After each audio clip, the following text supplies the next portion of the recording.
Bismillahirrahmanirrahim. Assalamualaikum warahmatullahi wabarakatuh. Good morning, Salih Saliha. How are you today? Are you ready for study? Okay, before study, let's pray. Bismillahirrahmanirrahim. Rabbi zidni ilman warzuqni fahman. Amin ya rabbal alamin. Who have had breakfast? Who have prayed duha? Who have read al-masurat? Wow, thank you for being great student. Okay, before study, I wanna hear your spirit. So please comment on YouTube with format, dengan formatnya teman-teman komen di YouTube dengan format mention your name, class, and I'm ready for home learning. Okay, contohnya Risma 4 Khalid, I'm ready for home learning. Okay, now please pay your attention. Okay, kids. Bismillahirrahmanirrahim. Okay, teman-teman. Today we will review about simple present tense. So, please your pay attention. And if it is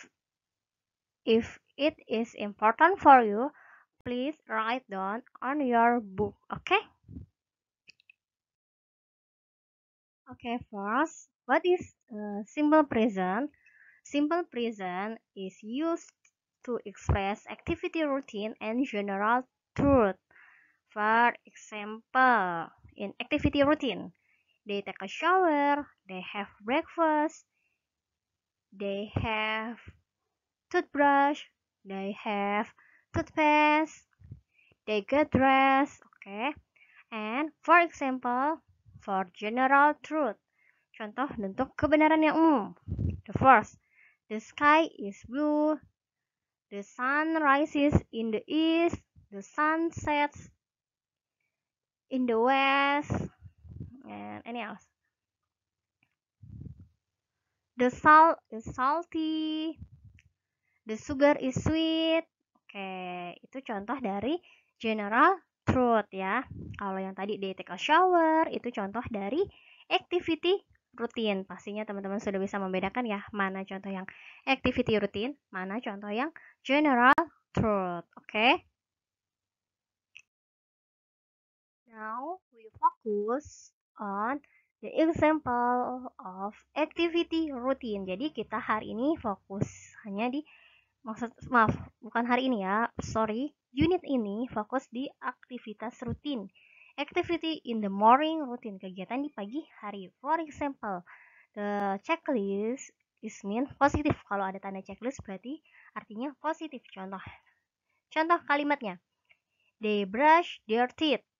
Mereka menyikat atau menggosok gigi.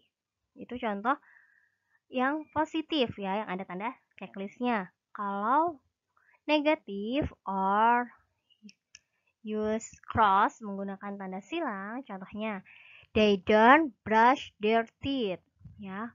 Dia diberi tambahan don't. Ingat, menggunakan tambahan don't ya. Dan contoh interrogatif or tanda tanya, kalimat tanyanya dia menggunakan do they brush their teeth. Jadi menggunakan do yang letaknya in the beginning sentence, di awal kalimat. Oke. Jadi kalau tanda checklist artinya they brush their teeth, tidak diberi tambahan atau apapun.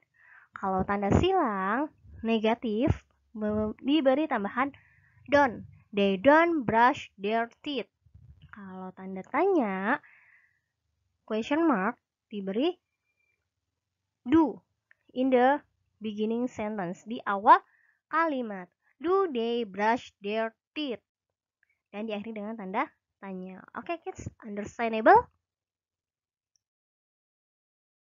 Now this is the other example, contoh lainnya.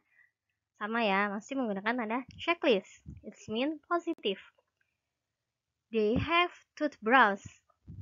Dia menggunakan tanda checklist, jadi they have toothbrush. Tidak diberi tambahan kata apapun.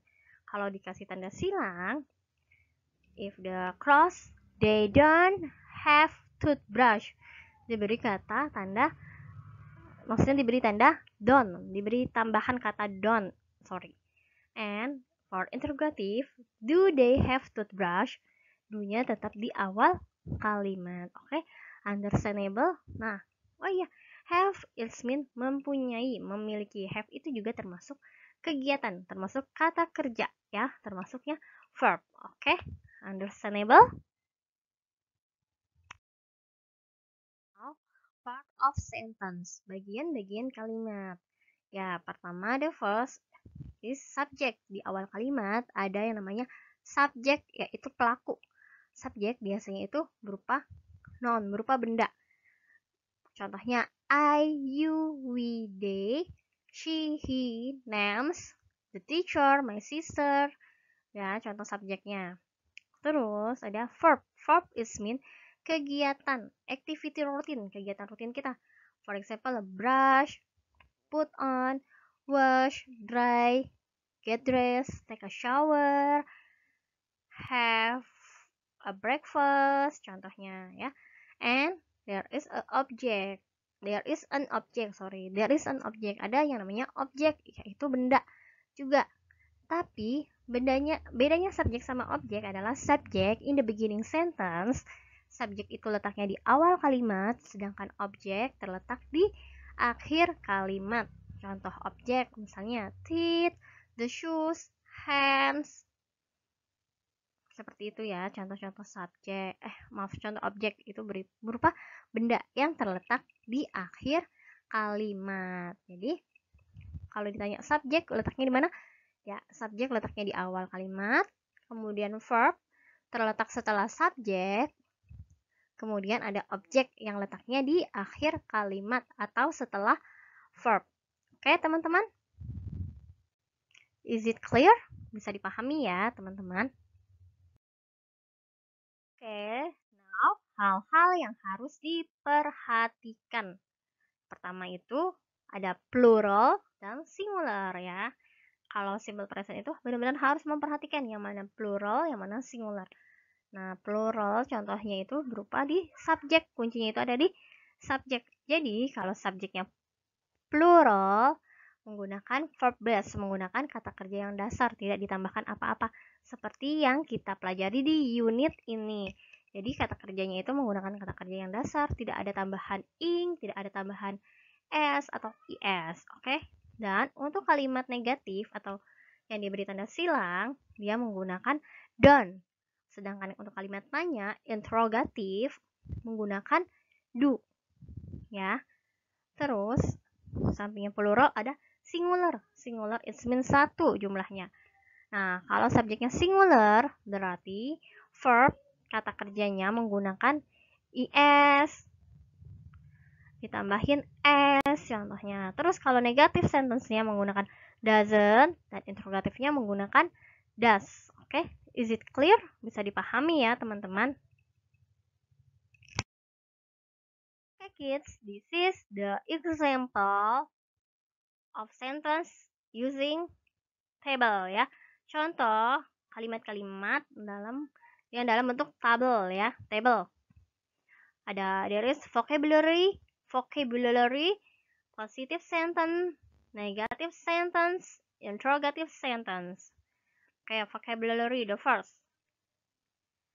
Gambar orang sedang mengeringkan tangan. Berarti positive sentence-nya they dry their hands. And negative sentence, they don't dry their hands. Interrogative sentence-nya, do they dry their hands? Karena iya, sesuai dengan gambar, berarti jawabannya yes, they do. And the second example, contoh yang kedua, ya gambar brush their hair. Jadi, kalimat positifnya bagaimana? They brush their hair. How about negative sentence? They don't brush their hair. How about interrogative sentence? Nah, di sini contohnya, Burisma tulisnya, do they brush their teeth? Apakah mereka menggosok gigi? Jawabannya, no, they don't. Bukan ya, mereka nggak menggosok gigi, tapi apa? Brush their hair. And the third example, ya, contoh yang ketiga tuh, they have toothpaste. Ya, gambar pasta gigi. They don't have toothpaste. Interrogative sentence-nya, do they have toothbrush? Apakah mereka memiliki sikat gigi? Coba kita lihat gambarnya. Di situ gambarnya toothpaste. Jadi jawabannya no, they don't.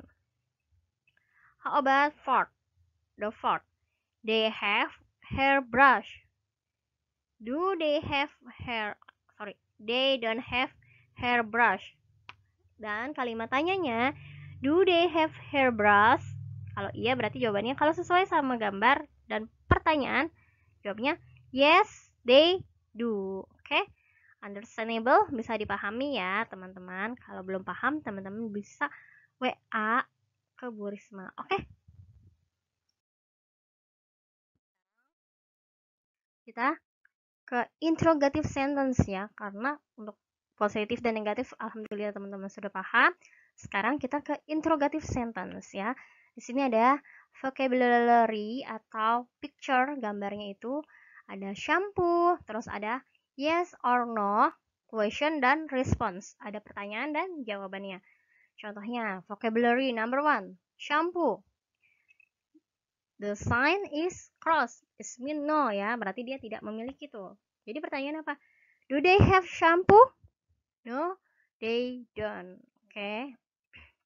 The second, toothbrush. Ya. And the sign is checklist. Tandanya checklist. It's mean yes ya. Berarti iya jawabannya. Terus the question is, do they have toothbrush? And the response, yes, they do. And the last one, yang terakhir, comb. The sign is checklist. Do they have comb? Apakah mereka memiliki sisir? Jawabannya adalah teman-teman jawab sendiri ya. Coba teman-teman jawab. Jawabannya antara no they don't atau yes they do.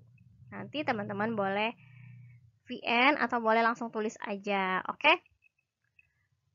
Sampai sini ya teman-teman. Jadi untuk jawaban, untuk respon ya, hanya menggunakan no they don't aja boleh, yes they do aja boleh. Kalau mau yang lengkapnya bagaimana? Kalau yang mau lengkapnya berarti no they don't have shampoo. Kalau yang benar ya berarti yes they have toothbrush ya. Tapi untuk saat ini kita menggunakan yang simpelnya aja dulu ya. Menggunakan jadi no they don't atau yes they do. Oke? Is it clear? Bisa dipahami ya, teman-teman. Oke, kids. Thank you for your attention. Terima kasih untuk pertemuan kali ini. Untuk perhatian teman-teman yang telah menyimak video. Nah, for assignment, untuk tugasnya hari ini, teman-teman membuat tabel. Nanti tabelnya akan Bu Risma kirimkan dalam lembar kerja bentuknya Word. Setelah itu teman-teman hanya mengisi aja, tidak perlu dikirim ke Bu Risma karena tugasnya insya Allah kita bahas pekan depan ya. Jadi pekan depan kita akan melakukan pembelajaran via Zoom ya. Untuk itu teman-teman Bu Risma harapkan pekan depan semuanya bisa hadir via Zoom karena materinya ini cukup penting ya untuk mereview sebelum kita memulai formatif ya. Sedangkan formatifnya itu next week. Jadi 2 minggu yang akan datang kita akan formatif. Nah, untuk pekan depannya kita mereview lagi via Zoom tapi biar bisa interaksi secara langsung. Oke, teman-teman. Jadi Bu Risma harapkan kehadiran teman-teman di pembelajaran Inggris pekan depan ya. Dan untuk hari ini apa tadi tugasnya? Tugasnya adalah membuat tabel. Nanti akan Bu Risma kirimkan lembar kerjanya di grup PJJ.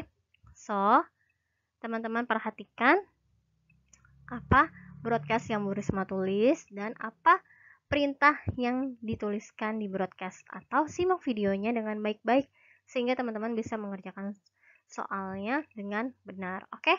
Kurang lebihnya mohon maaf. Wassalamualaikum warahmatullahi wabarakatuh. Have a great day, my dear students. See you next week. Goodbye.